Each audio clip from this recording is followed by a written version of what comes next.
close-up view of my slides. There we go. Morning, everybody. I'm going to just speak really loudly, and if everybody can't hear me, just raise your hand, and I'll try to speak more loudly still. And for those who are standing in the back, there are seats at the very front here. I haven't bitten anybody in a long time, so I do encourage you to come up. And if I do bite, I'm now insured, so it should be okay. Use the mic. Oh, there's a mic right here. Thank you. Sorry. Simple solutions. So my name is David Eaves. I want to talk to you a little bit about community management. Before I begin, maybe I just want to go a little bit of full disclosure. I'm actually not a developer. I started off my kind of career as a negotiation consultant. So I worked with a number of people who kind of helped organizations figure out how to work better with one another. And so what does that mean? So, you know, an example would be most recently, I worked with a coalition of 10 environmental groups who negotiated a national deal with all the forestry companies in Canada over how to manage the forests. So you have two very large stakeholders who normally hate each other, and how do you get them together to figure out how they can manage a resource that, you know, one wants to take down and turn into material wealth, and the other one wants to preserve for future generations. The kind of problems that you might encounter on a non-irregular basis in your own communities as you try to figure out, you know, whose code happens to be better. I got into all this because a friend of mine at Mozilla was hired to kind of be a module owner, and he kind of came to me one day because he said, I got hired to do this job, and I've got this group of people, and some of them work for me, and some of them are volunteers, and they're all fighting. And you're the conflict guy, so what do I do? And I kind of thought a lot about the problem, and I helped them out a little bit, and it worked out well. And so it got me thinking more and more about the open source space. And so ever since then, I've been working with open source communities, helping them think about how to manage contributor engagement, how to manage their community, and how to think about kind of the softer side of open source. And my own first experience with this, you know, I decided I would start contributing. And so actually, I remember I submitted my first bug to Thunderbird. And I really kind of thought, you know, I found this bug, I felt it was legit, I did a whole bunch of research into it, I kind of like dug deep, I made sure it wasn't a duplicate, trying to figure out, you know, am I the first person to report this? And was really proud, and so I was like, you know, this is like Twitter or Facebook, something like that. I was like, hey, first bug, here it is, my number. And the first person, fairly senior person at Mozilla got back to me and said, I bet you it's a duplicate. And when I shared this story at the summit, somebody yelled at the audience, yelled, you're welcome. And I was like, yes, that's exactly how it felt. The interesting thing about this is that actually there's a better than 50% chance that this person was right, that most bugs actually are duplicates. But that doesn't necessarily mean that this was the most helpful way of communicating that to somebody, especially the first time someone's kind of reached out and tried to engage with your community. And it got me thinking a whole lot. And the kind of conclusion I came to when I was helping my friend and I was trying to do this is that most open source communities don't have financial capital. Like, there's not a lot of money flowing in. All you have is social capital. It's the people who work and contribute and who make this community, you know, the success that it is, that's your capital. And so the kind of question I often have is, you know, in large organizations, you know, they have human resources, they have financial capital. They manage and track that because they know their success depends upon it. And yet in most open source communities, we actually don't spend a lot of time thinking about how we're going to manage our social capital, and we spend even less time thinking about how we're going to track it. And those are the kind of the two things that I want to talk about. So a lot of people are actually skilled at doing the former, kind of managing. And I kind of think there's this narrative that happens on how we kind of figure out who are the skilled people. When you first join an open source community or when you get involved in a project, usually you're actually just lurking because you're kind of like, who are these people and what's this project? Is it actually going to be useful to me? But once you start contributing, most of your time is actually spent coding. But then, you know, if you continue to code and you have like some success and people are like, you know, that guy's kind of a smart guy, or, you know, she's pretty good at what she does, you know, they begin to turn to you with a little bit more added responsibilities, and you kind of discover over time, you know, if you really, really, really spend a lot of time in a community and you really get a lot of responsibilities, over time you find actually most of your time is now no longer spent coding. You're actually doing a lot of community management, which is really actually just negotiating. You're trying to get people to work together, trying to resolve disputes, trying to cajole people to do something they don't actually want to be doing. And after a long time of being in a community and you really become a senior role, it actually feels like almost all of your time is just spent dealing with other people, and almost none of your time is spent coding. And in fact, most of the senior people I talk to in projects say, yeah, you know, they're like, I try to squeeze in a patch here, I try to do something there, just so I can continue to feel some attachment to the code base, but almost all of my time is spent managing other people and dealing with them. And I feel like we can actually pull this fast one on a lot of people who get involved in open source, which we tell you, oh yeah, you come in, your coding chops, that's the thing that's going to determine how successful you are in a community. And we're a meritocracy, that's how we do things. Your coding chops, that's how we determine. And it's actually not true. We pull people in on their coding skills, but I actually think we promote people based on their negotiation skills. And the worst thing about it is we don't tell anybody that. We don't tell them that's actually how they're going to get promoted or that's how they're going to move forward. And instead what happens is some people are like, yeah, I don't know, I just got assigned this responsibility because when I'm in the room, people seem to be able to agree. So that's why I ended up here. And other people kind of looking like, I don't understand why Dave's doing that. What's he at that's so special?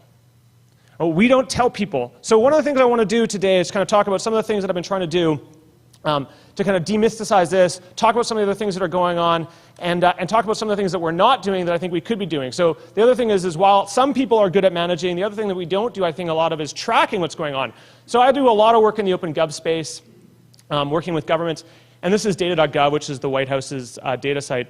It always interests me that people in the tech world have spent so much time advocating that government should have open data portals. And yet when I look around the various open source communities, I struggle to find a single open source community with an open data portal.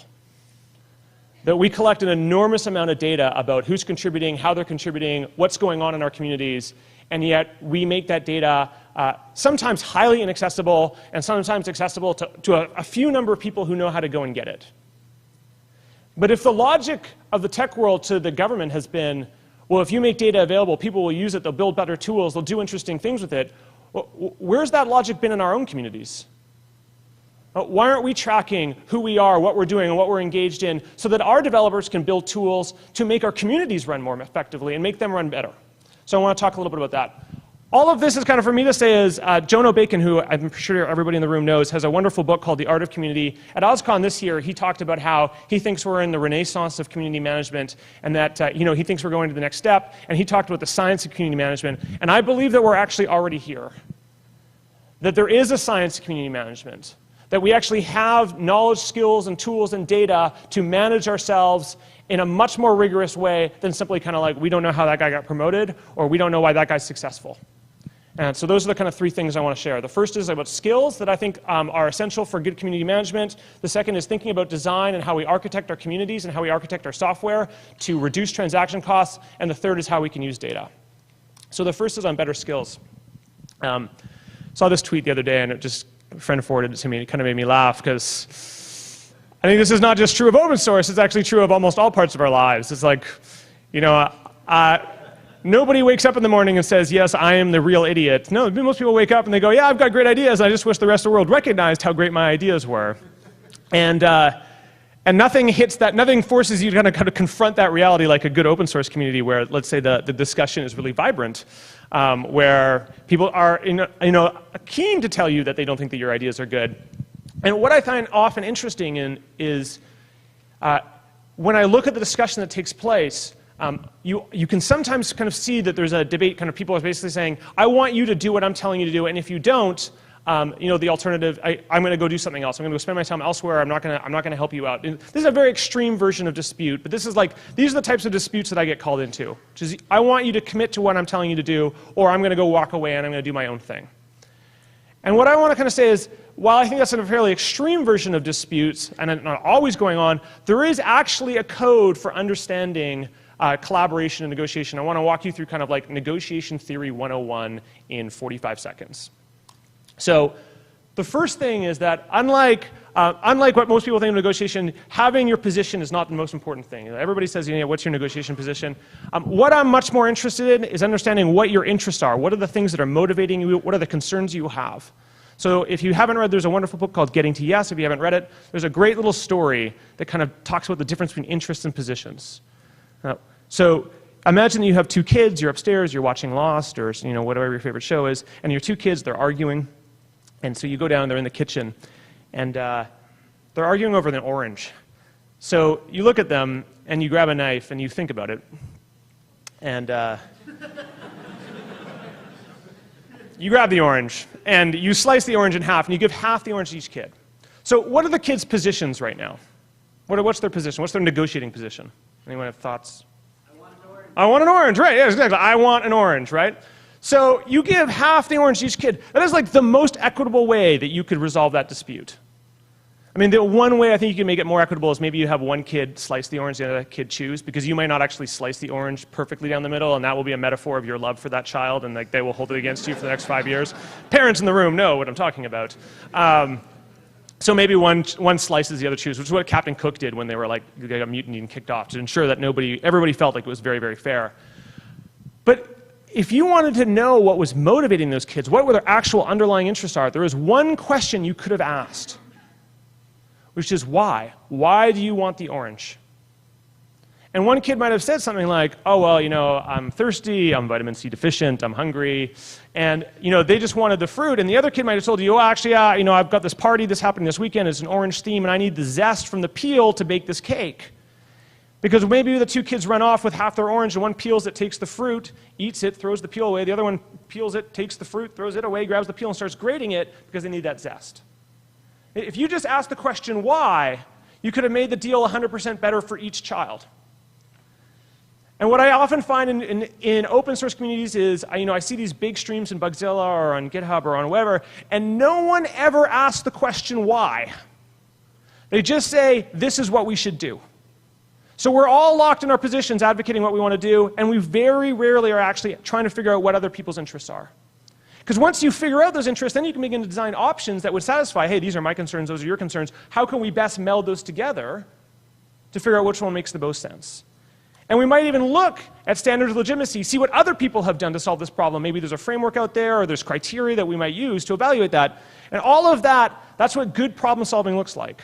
And you've all done this at some point in your life. You all have a friend or a colleague, someone you work with, where when something goes wrong, you get on IRC, or you go to a coffee shop, or you get on the phone, and you just know that you can work it through with that person. This is what you're doing. You're sharing with each other what your concerns are, what you actually want to get done, why you care about this problem. You talk about some different ways that you can solve it. You look at what other people have done to figure out which solution feels like the fairest and makes the most sense. The reason you're able to do it with people you trust is because you have a relationship, you know how to communicate well with them. And then when you finally figure out the best possible option, you evaluate it against the other things that you could do that don't involve that person, and you say, well, these are my alternatives, and if my alternative's better, go do your alternative. And if you actually decide the thing that you could do with them is the best possible thing, you commit to it, and you say, this is what we're going to do, this is what my part of that is, this is what your part's going to do. That's Harvard-based negotiation process in 2 minutes. I could do 2 days on it and do 5 days on it, but I just wanted to share this with you as a starting point. There is a process for thinking about how to collaborate with people. You could just end up arguing, or you can try to dive deeper, ask why, and figure out what's actually going on with people and run through a process where even when you disagree, the relationship can get stronger. Now here's the problem you guys have in open source, which is that big communities actually have bigger transaction problems. So when I look at an open source community, often you guys are connected in ways where the communication's weaker, so you're on IRC, you're on email, it's like, you're in a purely written medium, so it's harder to actually have relationships with people, and it's harder to communicate with people. You don't actually know everybody. Somebody shows up and is commenting on your bug, you don't even know who this person is, you have no relationship with them. Not only that, they're writing things down, so you're like, hey, what does this mean? And so you end up with really simple problems like, my favorite line is, I didn't say he was stupid. I mean, depending on where I put the emphasis on this in the written form, it has really different meaning. Like, I didn't say he was stupid. It means a whole something different than I didn't say he was stupid. And of course, what I know, I didn't say he was stupid. And all of this has a very different meaning than saying, I didn't say he was stupid. And in the written form, it is actually really hard to assess what the meaning of the statement is. And so you guys are all trapped in a world where actually you're hampered by your communication medium. So you have to actually work even harder than people who meet face-to-face. And trust me, as a negotiation consultant, I have a job because when people are in the same room together, they suck at working together. And once you get them online, all of these problems get multiplied. So you guys actually have to be more skilled than your average negotiator, because you're trapped in a medium where communication links are weaker, and we're often where you have very weak relationships with the people you're working with. So these two are actually hindered in your world, which makes it harder to get the things done in the middle which matter done right. And more importantly, anybody can leave at any time. It's not like you're actually hired and employed by a community. And so everybody's alternatives are really, really good. So walking away is always a great option. So you guys actually have a pretty complex negotiation problem in your hand, and yet almost nobody talks about negotiation theory in the open source space. Nobody talks about collaboration theory in kind of in referencing what I think is kind of 20 years of research that's been done in this space. So the first thing I just kind of want to communicate to you is there's a whole methodology out there for thinking about these types of problems, and you see how it kind of manifests itself on a kind of day-to-day basis. Here are kind of 4 basic things that are going on at any given moment of a conversation: inquiring, paraphrasing, acknowledging, or advocating. So inquiring is like I'm asking a question. Paraphrasing is I'm trying to convey I understand what you said by repeating back to you, not exactly, but kind of convey some sort of understanding. Acknowledging is acknowledging an emotional state, or advocating is like, here's what I think we should do. So be really clear here. When I'm asking a question, it has to be a legitimate question. So questions like, how long have you been this stupid? Not a real question, because I'm actually telling you that you're stupid. I've just put a question mark at the end of it. But if you think of these are the 4 basic things that can be going on at any given moment in a conversation. And then when you look at something like, I've kind of zoomed out so you purposely can't see, this is this terrible bug that happened in Bugzilla before a conference at Mozilla. And you can kind of see in the top corner here, like, how long it goes on for. If you scroll through this entire thing, not once does anybody actually ask a question. Nor does anyone actually say, let me just repeat what you've said to make sure that I understand what you're saying. Not once does anybody paraphrase what anybody else said. And nor does anybody ever acknowledge in a genuine way where you actually feel like they're really genuinely acknowledging, wow, this sounds like it's really frustrating. I can see why it would be frustrating for these, and these reasons. The only thing that goes on in this bug is people show up and say, this is the solution to this problem. Everybody should do what I say. It's pure advocacy the entire time. So when everybody's engaged in advocacy, that's what we like to call an argument. So we can do better than that. And part of it starts with just getting kind of aware and building some skills. So I think there are some things where we can embed this type of methodology into the tools that we use. I know you guys don't use Bugzilla, so forgive me as I'm most familiar with the Mozilla community because that's where I've done some of my work. But I like some of the things that happen in Bugzilla where they give examples like of good responses and bad responses, types of questions that they ask. But then there are places where I think we could do better. So they ask questions like the expected results, like what should the software have done, when you could have actually asked why. Like rather than it's like the what it should have done is to the position. If you asked why, the user might reveal to you something about what they were trying to do, and you'd be like, oh wow, this actually isn't even a bug. You're trying to do something that actually we do over in this other place, and this is actually a UI issue. It's not actually a bug issue, or the type of bug issue you thought. So if we ask different types of questions, we're able to prompt people to share better information, which will allow us to respond more effectively. So there's an entire methodology out there around how to work with other people that I want to encourage people to begin to explore. This next is thinking about how we architect our community, how we design our community, and how we design our problems. And I kind of feel like when I talk to my friends back when I first started getting involved in this world, there was this really dirty 4-letter word out there when it came to open source that everybody kind of freaked everybody out. And it was like you kind of said it in hushed terms. And it was always the threat that was, people saying, I don't know where your dirty minds are, but the word I'm thinking of is fork.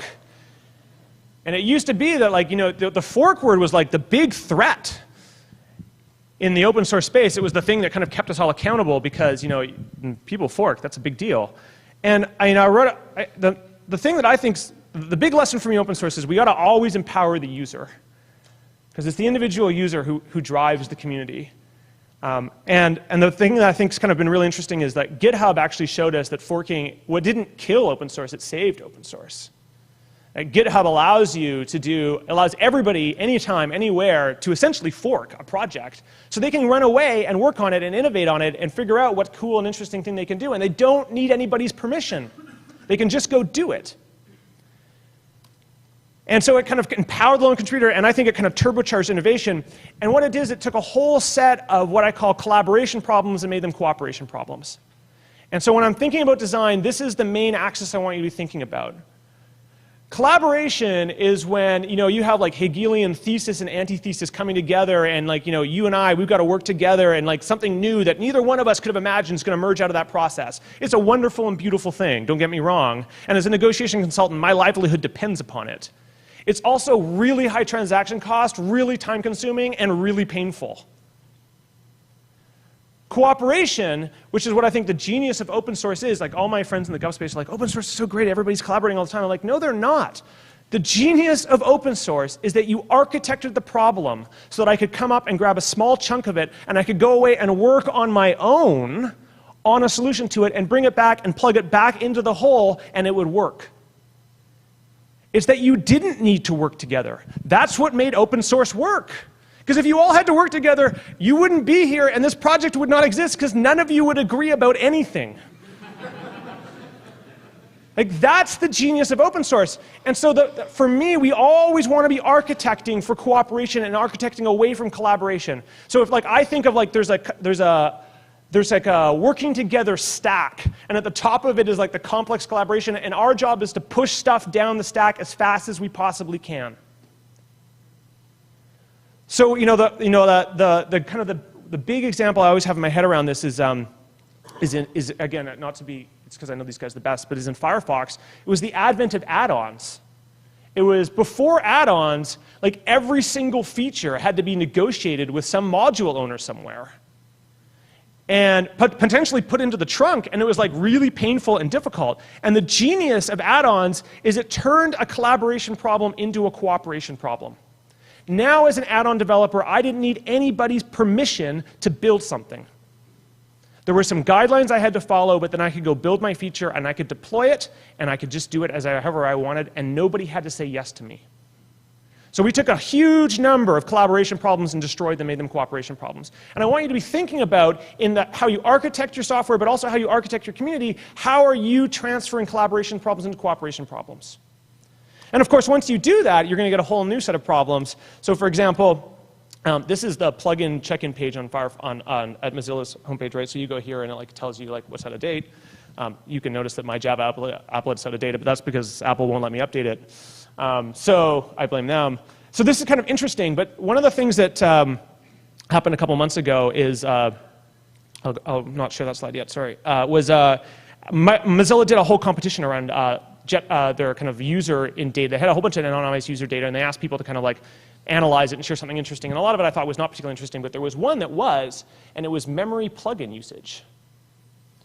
And I said, and so I turned to I'm not a quant guy, I have this quant guy I work with, and I said, that's the most interesting. I was like, can we take that data, and can we analyze all the add-ons, and can we figure out which add-ons are consuming the most memory?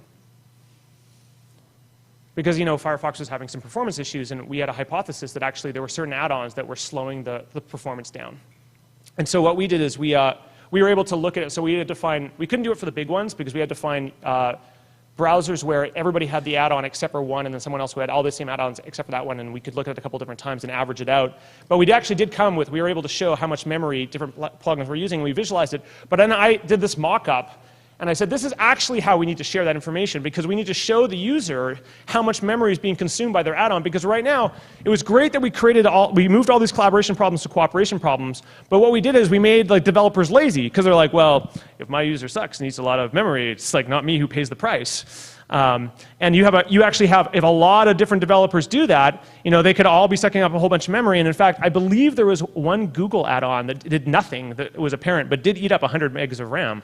And so, what you've got is, what we got to do is you track this, and what we need to do is, if you're going to create these types of problems, now there's new types of problems emerge. You got to empower the user to actually create a marketplace where they can choose things effectively and keep the pressure on the developers to keep, in this instance, memory low. Because once you're on a platform, there's a real kind of like free rider problem that can evolve. So now we've solved one collaboration problem, but it's created a new one. So again, keep the transaction costs low, solve the next collaboration problem, which is how are you going to develop and make things efficient by pushing things to the user and empowering them as much as possible. We always got to empower the lowest possible person in the stack. It turns out that actually the guys at Mozilla did like our idea and created it. The problem is they created it on this page, which I think is kind of useless for reasons I'm going to come back, because I don't think anyone ends up at this page. I'd much rather see this data actually on the download page as we mocked up here, because then it's actually going to influence users' behavior. When it's off on some side page that nobody can see, it influences nobody's behavior. And then you can also want to be thinking again, more examples on how we push things down the stack. This is one that actually particularly annoys me, and I'm not sure how much relevance I'll have with you guys, but there's like lots and lots of bugs every year that come into Mozilla where it's actually a support ticket. Like it's some user kind of like ends up in Bugzilla by accident, and they're confused, and they have a problem, and so they type it up. And you know, when this gets to triage and someone finds it, the thing that you do right now is you mark it as invalid. Now, I can tell you that if like my dad submitted a bug thinking it was a support ticket and the email he gets back from your organization has like all this gobbledygook, but the one word he understands is invalid, his loyalty to your product is not going to go up, it's going to go down. That can't be the first interaction your users have with your community. So I've been advocating that we actually create a new ticket which would actually be support. And this is exactly the types of things you need to be thinking about. How do we get, like, let's get rid of all of the work now. Because now if you label it support, what you should be doing is a semantic analysis of the text in that bug, compare it against your support database, find the 5 articles that you think align with that ticket the most, and email the user back and say, hey, just so you know, we actually think this is a support issue, and we've scanned our database, and here's the 5 issues that we think might relate to the issue you're having and solve the problem you're having. And at the bottom you say, if you actually are a hardcore developer and we've totally misunderstood what's going on here, clearly we need to have another comment. You know, now what you've done is you've eliminated all of the work for the support guys because they don't get a ticket they now have to find. You've scanned all that work, and you've made the user happier and eliminated a whole bunch of work of them having to go and search for things. So you've pushed a collaboration problem where people are going to have to get together and email and talk and diagnose a bug, and you've made it suddenly a cooperation problem where it automatically gets solved. And a nice thing to do too would make the email HTML, just because not everybody is a coder and they don't all like the kind of non-HTML emails. So the final piece I want to talk about is data, and again, I'm a big data nerd because I do a lot of work with governments on this, and I've always kind of felt like we have so much data about what's going on in our communities, and we very, very rarely look at it. You know, this is a picture of what Bugzilla looks like, and it's attractive, but not particularly attractive, and it doesn't reveal a whole lot about what's going on. You know, again, you look at this page and you can see stuff, but if you know what you're doing already and you've been around for 10 years, maybe you can look at this quickly and figure things out. But if you're trying to come into a community, it's actually much harder to understand this page. And if you're trying to assess overall what's going on, these pages actually do very little for you. This reveals very little about what's going on in the project at a high level. So I've been working with the metrics team and Mozilla to kind of rethink this, and I've been really inspired by some of the stuff that's been going on in the open gov space. This is SeeClickFix, which is a company based on the East Coast in the United States, and they will integrate with open 301 systems in cities and map all of the 301 tickets that are going on in your city. And you can even do things like, if your city does it, you can create a little watch area like around your block, and you'll be like, I want to know every ticket that happens on my block. Every pothole, every crime, anything that happens, I want to know about it. Right? Maybe you're a fanatical block watch person and this matters to you. But at least you have the power to do that. They're creating dashboards to understand what's going on in your community by looking at data from the city. So why don't we do the same thing? So this is a dashboard that Daniel Eimsteiner and Dan Mosdale and I have been creating at Mozilla, where all we've done is we've scraped all the data out of Bugzilla, and we're looking at contributor patches, and the number of patches being made by different contributors. And so what you're seeing on the top bar is the number of patches on any given day over the last couple of years, or every week. And then down the left-hand column is like the number of contributors by order of who submitted the most patches. And we even have like the number of patches, the number of merges, the number of pullouts. That's what the different colors in that bar are. And what you can then do is things like, okay, let's pull out all of the people who are paid by Mozilla. So let's just look at non-paid staff, because this is now your social capital. Like anybody who's not, like, this is the social capital of an open source project. And the things that I think that get me excited about this, and the things that I really want to focus on in this space is, take a look, see that circle down there? So those are people who have not submitted a patch in 42 days, 38 days, and 34 days. And if you look at the circles before them, they're pretty active contributors. So the question I have to ask you as a module owner, application owner in your case, the question I'd ask you if you were the owner of this is, why have you not called these people? Like, if social capital is what drives your project, and more social capital is better, if someone hasn't shown up in 40 days, who's normally regularly there, that's probably a sign that something's gone wrong. Now, don't get me wrong, maybe they had a kid and they're a whole different type of hell, and like, it's a different issue, right? But let's find that out. Because even if you find them and they're like, you know what, you guys did this and it upset me and I'm never coming back in a gazillion years, okay, at least you have the data point about why they left. The scariest thing for you is that you lose people and you don't know why they went away. That's how communities really die. Because you don't know what you're doing wrong, and you just keep doing it until there's nobody left. So let's reach out. And what I really see this as, I would love to see a future where we actually hold module owners accountable. I want to end the world of kind of module ownership by popularity. I actually think that there are a whole bunch of things that we need to hold application owners and module owners accountable for. And one of them is the size of the community in their module. So I want to measure things not just at the project level, I want to measure it at the patch level and at the module level. And that, quarterly or annually, we could like, so did the community shrink or grow under your watch? And if it shrank, maybe there are good reasons why, but maybe not. And maybe we need to have a hard conversation with you about this fact. So let's bring some accountability to how we're managing our community. And I don't think we should stop there. There's about 3 or 4 dashboards I have in mind that I think are really key to running a successful open source project. This is the next one. This is actually draft. It's a mock-up. It's not real. But the one I think the most important one is, from a developer's perspective, is how long you have to wait for code review. I think a lot of open source projects suffer because people submit patches and they disappear into a black box, and you have no idea how long you are going to wait.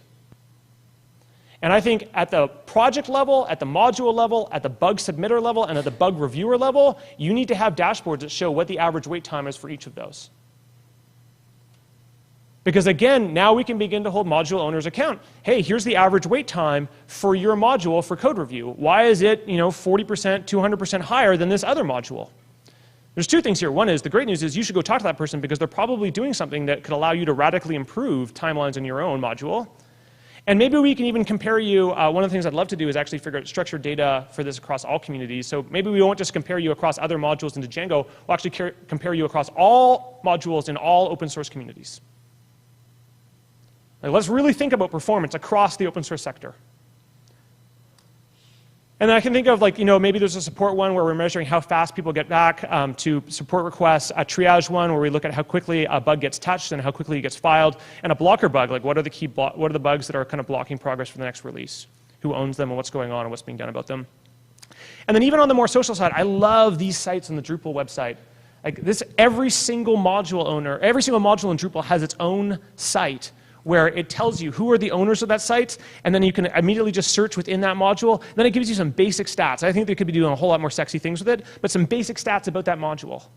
If you're a new contributor who's thinking about how to get into a project, this is great. And there's documentation as well, all in one place, super easy to access. If you're trying to grow your community, this, I think, is like one of the best sites out there that shows how the simple things that you could be doing to bring people in. But of course, I'm actually not just interested in dashboards. For me, the dashboards are a means to an end. I'm actually really interested in the data that underlies them.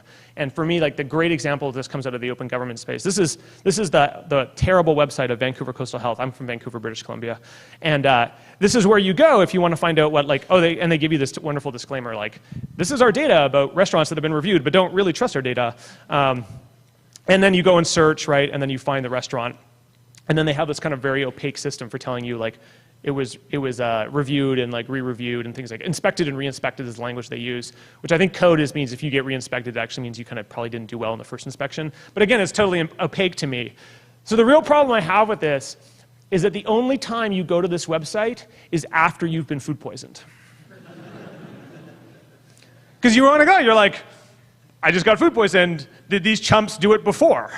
That's the question. Nobody is going to Vancouver Coastal Health's website before they choose their restaurant. Nobody's like, whoa, before we walk in the door there, let me check the restaurant. I want to know what Vancouver Coastal Health thinks in their incredibly opaque way of telling me what's going on in that restaurant. No, nobody is doing that. What you need the data worked into your workflow. So the thing that I think excites me about something like the code review dashboard is not that it exists, but that there's an API into the underlying data, because what I'd love to see is wherever your repository is, you actually have the data there. So that when I submit a bug, it tells me in that moment, hey Dave, just so you know, in this module on this project, the average wait time is about 10 days, or it's about 6 months, or it's about 2 weeks. I think if you just told people what the average time was, 80% of the crankiness around code review would disappear. Because I'd have some expectations set. And then I'd know, okay, after 2 weeks, I'm going to start griping. Until then, I'm okay.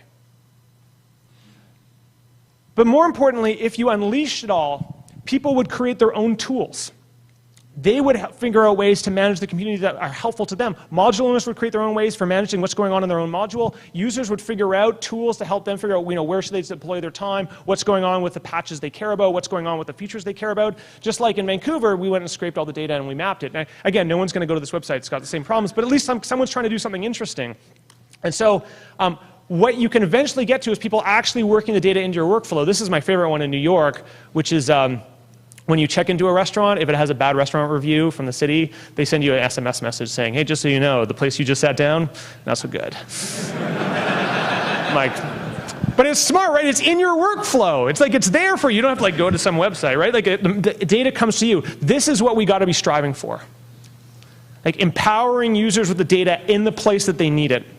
And to do that, I think there's a whole bunch of tools we can do. So one of the things Diedrich and I have been trying to do is figure out if we can segment users. Diedrich's now doing this at the Wikimedia Foundation. So can we figure out after 3 patches that someone submitted, are they going to become a troll? Are they going to become a power contributor? Are they going to can we figure something out about them so that we can course correct them if they're going somewhere that we don't want? Or we can figure out can we mentor them? Can we supply them with a mentor or someone who might be helpful to them? Again, that we're using data to figure out who that person is. Can we do something around with this data? So that's one thing that we're thinking a lot about.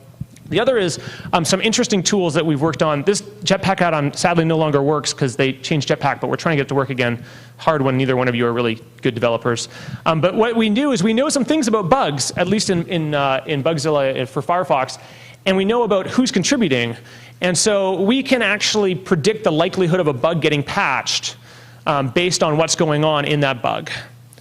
And I think obviously the next thing to do is then a module owner begin to go well, if I added this person or if I added that person or I took this person away, would it change the odds? But you yourself might want to know, you're wow, if I get involved in the mix, I actually make the odds of this problem going away worse. It's maybe I should not get in the mix, right? It's unless you really have something important to say, recognize that, right? So let's empower ourselves to all work a little bit more efficiently, and then do things too, can we comment on people? Do we see inappropriate behavior?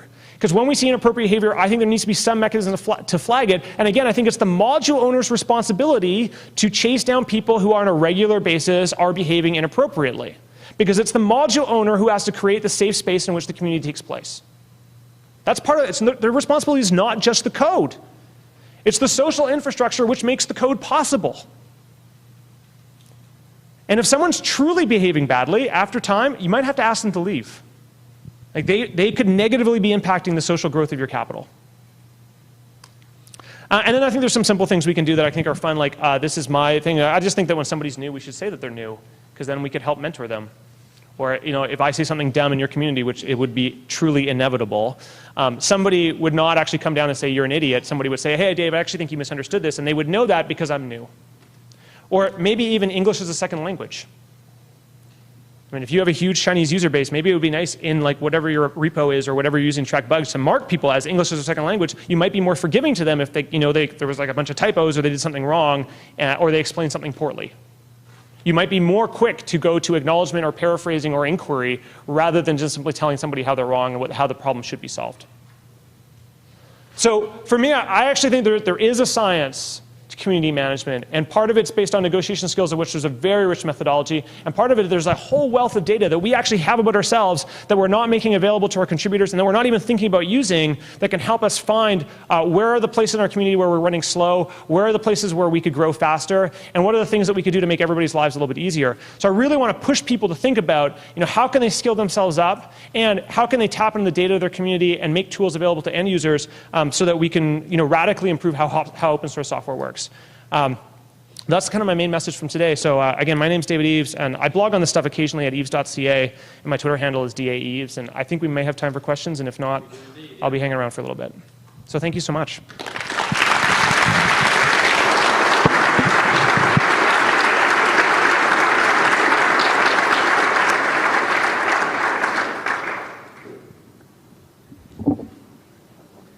So David, I was very interested to hear you say that one of the things that will discourage people from taking part in the community is bug submissions that just sit there and don't get any attention. And I've actually worked quite hard to try to persuade the Python community to take this more seriously.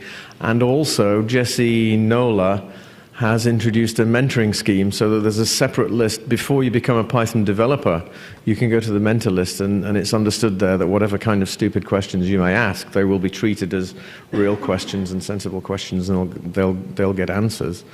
But do you think there's anything we can do to make that point of view more broadly accepted? Because we still have a lot of developers who don't seem to think it's really important that we give people who are submitting bugs for the first time a fast and positive response. Yeah, I mean, that's the... Oh, thank you. The hardest thing in any organization, be it an open source or like a hierarchy or anything, is how do you change kind of what I think have become basically cultural norms. And there's a lot of people who kind of think like if you do a lot of advocacy and you like really kind of like bang the drums on it, you know, you can move the dial. And I think that's true. I think you can move the dial, but it can take a huge amount of work to move the dial a tiny, tiny little bit. So I'm much more interested in how we create incentive structures that will cause people to want to change their behavior. So the whole reason I'm interested in, like, there's a gazillion things that you could get data on out of your community. You should share all of that on an open data portal. I'm just really focused on like, what are the things that I think we need to share, because I think if we share them, we can drive behavior around them. That's why I think code review is such interesting. We can actually drive behavior around that. So one of the things I'd be wanting to think about is, what's the data that we have on that and how can we drive behavior around it? So one of the things is, how long does it take for a bug to get touched? And I would love to see, you know, like you have like financial audits. You know, if you run your own business, where you're like, what's the accounts receivable, like for 30 days, for 60 days, for 90 days, for 90 days plus, and actually just have a running graph to be like, hey, like, how good are we at handling the invoices that are bug submissions? And then the other thing is showing how many of those are first-time submissions. I mean, you could probably game that system a little bit, but if anybody's gaming your system, that means they had like more love for your community than you need to worry about. It might, if you actually made it public and you showed, if you're a first-time contributor, actually your odds of getting a response suck. Like, let's make that data actually more public. Because one of two things will happen. One is like new contributors will either show up and say, wow, this is a terrible place for a new contributor to show up, and it will prompt some angst. Or before the new contributors have a chance to do that, it will prompt angst in the community, and people are like, we need to solve this problem. And maybe you also want to kind of create a reward mechanism. So you want to figure out like, who are the people who are touching these bugs the fastest and the most frequently, and who's touching the bugs by new users the fastest and the most frequently. And let's create a list, and let's celebrate them. I often feel like the poor triage people, like in every community, like they just never get any love. And like they're the first line of defense. Like they're often the first person any new contributor has contact with. Like they're your ambassadors. And yet it's very hard to get developers to share a lot of love with them. And so we got to figure out some way to create some incentives so that developers think more about triage. And it's not saying that developers have to do the triage, but they share some love with the people who are doing it. Yeah. Hi. So a lot of times I'm talking about sort of bug reports and negotiation and conflict management, which is you come across a bug report and it's been somebody asked a question and then some developer or somebody responded in sort of a negative way, like you were talking about. Is there, like you said, conflict resolution and conflict management in sort of a bug system is just nearly impossible. So are there good ways to sort of come in as a third party to that, to not sort of discount the developer who's important and part of your project, or discount the new user or even returning user who's trying to get their bug solved? Yeah, so everything I outlined earlier in that model, it works just as well for mediation. So, you know, my response to you is, here's the challenge. The bad news is any single time you're now in this process, it's higher transaction costs, right? We're deep right up the collaboration stack, because now it's high touch. But at the same time, I think it's really important to do, and it's the kind of thing I want to skill everybody up so that we don't have to have interventions. That when I get the developer who's like, I'm going to respond quickly and tersely to this because you're busy. Like, I get that. Like, everybody's acting rationally in the system. I don't want to pretend like there are bad people or good people. People are all behaving rationally. But I do think there's a way to share that feedback that's more effective. So the first thing I want to do is figure out how do we get developers to share that feedback in a way that is easier for people to hear, because they may miss something. If you are going to do an intervention, the thing I would want to do is be like, separate the language they're using from what their actual interests are. So you'd be like, here's what I hear are the interests of the developer. Like they're concerned about stability here, they're worried about the security thing, like here are their interests. And here are the interests of the user. You know, they want this feature because they want to be able to do this, and you always ask why to dive deeper and deeper and deeper as much as you can. You lay those next to each other and be like, okay, so I get that the solution that someone's proposed may not satisfy all these interests. Is there anybody out there who can propose a solution that will satisfy the interests of the developer and the interests of the user? Like, that's the core of every problem that you guys have. But sometimes it needs someone to explicitly spell it out and frame it in a way where anybody can kind of tap into that problem to solve it. And I'm willing to bet that the developer, if framed that way, would look at me like, oh yeah, I could solve that problem. And then they would solve it, if it was interesting to them. Hi, I'm Idan. So my not-so-secret crusade is to try and get more contributors that aren't code contributors involved in Django, but generally in open source. And one of the things that I've sort of wrestled with, you know, your example of, you know, your dad who fills out the bug report, he's not, you know, the audience for Track or for Bugzilla, right? But should there be a separate, or what kind of message does it send, or is it a good idea or a bad idea to have a separate place for different audiences to report, you know, and get involved with an open source project? We have Track in Django. It's not particularly friendly to people who don't code, and that's understatement of the year. But is it a better? I'm not sure about the message it sends. Like, hey, you're relegated to this other tool ghetto. What are your thoughts on that? Like, you know, should we be striving to make, you know, existing tools friendlier, or is it okay to say, okay, here's a separate tool for a separate audience and a separate context? So I want to return to the statement of, like, I believe everybody is acting rationally. So one of the questions people often ask is, like, why are places like Track so unfriendly to non-developers? And why do developers sometimes have this rep as being kind of nasty and mean? And I believe actually is rational behavior. It's, if I was a developer and my time was precious, I would potentially want to create a nasty place so that only other developers would enter it. Like, there are major negative repercussions to this. I want to be really clear. I think that that's rational, but it means that you actually are not self-selecting for developers. You're selecting for developers of a certain mentality and type. Right? There's a whole bunch of developers who actually don't want to put up with BS and kind of a nasty place, and they'll not opt in. So you are making the total size of your potential social capital smaller as a result. But I do believe that there's actually a rational reason behind doing it. So the key to me to solving that problem is not to kind of say the developers are bad people, because they're not. The key is understanding what's the underlying motivation for engaging that behavior to begin with. Now, and what I think it is it's a filter. So what you need to have is better filters at the front end of that system. So you say, we actually want to have this as a place where non-developers can enter. The filter for that shouldn't be that developers are dickish and therefore they filter out people who don't want to fit in here. The filter should be, we need something on the front end that filters out the people who shouldn't be here. Like, nobody who wants a support request should ever end up in Track or in Bugzilla. And so you've got to make it abundantly clear at the front end that, like, no, you're going to get screened out. And, like, it's our job to screen you out because it's bad for everybody if you enter here. It's bad for you. You're going to have a terrible, terrible, terrible experience. And so are our people. So that's the number one thing is I want you thinking about that. And then I do actually think that the harder part is, I think that a lot of developer communities have come to think that actually behaving this way is the only way you can filter. And it's no longer seen as being associated as a filter. Like, the reason they behave this way is no longer associated with the outcome. It's just now part of the culture. So I actually think in a lot of open source communities, there's a much bigger challenge around culture change. And that's that. So those are my two solutions, and the first one's easy and the second one's really hard. I'm sorry, and actually, if I can just one thing, the problem is if you don't tackle it, you're going to have a self-selection problem. Like, if you want to grow your community and you have people who behave a certain way, they're only going to attract people who behave like you. And, like, as module owners and as developers, like, you have to model the behavior you'd want other people to engage in. And the community's got to think about what they want that to be. And so it's on you.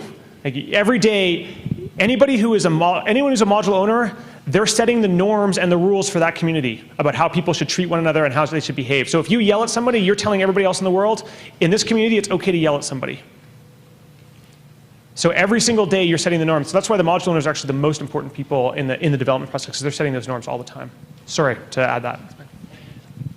David, thank you very much for the talk. I found it particularly inspiring. So everyone here knows we'll be posting a little bit later today how you can get at all the data that Django does collect, so you can mash it up. I don't really know what's there or how useful it is, but I will tell people how to get it. I think that's a great idea, and I'm interested to see what happens. Yeah, I'd be real interested too. I mean, yeah. Well, I'll be writing that up in a little bit. Cool. So the specific question I have, and I'm one of the core developers of Django, and this is very specific to our community.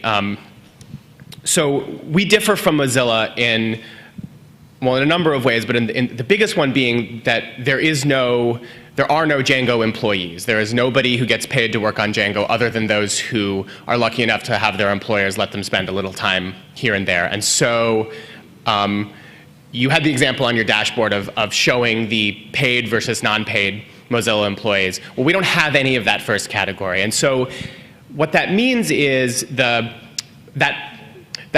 new poster, that new bug submitter, the first person that he or she interacts with is essentially selected at random from a very large pool of volunteers who are almost entirely unorganized because there's nobody who has the capital to do the organization. If I spend a bunch of time organizing triagers, that's time I could be spending triaging. So there's a very wide base and almost nothing at the top. So how do you establish how do you hold people accountable for their behavior in the way you were talking about when there's no real structure under which to hold them accountable? How do you when everyone's a group of peers, how do you build up this sort of system where that first interaction is likely to be polite, is likely to be friendly? So there's two things that come there. The first is, we were talking about this earlier, like there is a governance to Django. Like there has to be some governance. You'd think. You'd think. Yes. I'll be clear, actually, there's governance whether or not you think there's governance or there's not, right? Like, there's a wonderful, I wrote a blog post, my girlfriend, she has a Drupal shop, and she's like she studied feminism, and so kind of got into all this, like, this feminist literature, and there's like this wonderful article on like second wave feminists, like the tyranny of structurelessness that I wrote a blog post about, that I think open source communities have a lot to learn from. And there's this total myth in the open source community that like, we have no hierarchy and structure, and so we're all merit. And it's such bullshit. It really is. Like, it makes me totally sick. It's like, if you really think, like, just because there's no structure does not mean that there's no hierarchy. Hey, give me a break. It just means the hierarchies are hidden. You know, it's like, so you guys have a governance structure, whether you make it explicit or not, right? It's the question is like, do you want that governance structure to be one that everybody can understand and people can understand and people can engage with and be politically active in shaping and make as fair as they possibly want? Or do you want it to be opaque, where it's like you kind of know the right people and so you get put on the right boards, you get to do the right things, and like you kind of move ahead in an opaque way? So for me, it's like there's a whole governance side to this problem that every open source community needs to think hard about. And it's hard when you're growing like quickly, right? You're like, no, we just, like, it did all just emerge. And it's easy to feel like it's all pure meritocracy, but actually the faster you're growing, the more important it becomes to actually engage in the governance questions. And the second is I think if you're going to be in an open source community, you've basically accepted that your behavior is going to be trackable by others. So one of the things I'm really interested in is, how do you create like the baseball card for every contributor, where you can show like how many patches have they done, how have they interacted, how many times have they been flagged by another user for doing something that people thought was disrespectful or problematic. So I would figure out what are the core things that you want to measure, and then create something in Track or create something in your system that allows you to measure it, and then share it with the public. And then see if you can create a culture of rewards around the right behaviors and a culture of kind of soft punishments around the wrong behaviors. But ultimately, you are going to have a governance model where there is accountability and transparency. And so that's why, like, I'm a big believer that we need to have more accountability for module owners. But at the same time, we need to have some accountability where if someone really is behaving problematically, someone needs to sit down with them and say, here are the things that you're doing that are actually negatively impacting your ability to have impact in this community. And like, here's the things we want to do to help you. And then ultimately, the responsibility of actually asking them to leave. That was like a way more intense response to your very generous and friendly No, that was great. Thank you so much. I even swore. I'm sorry. Yeah. Yeah, take it away. It's good. Well, I know that David's given me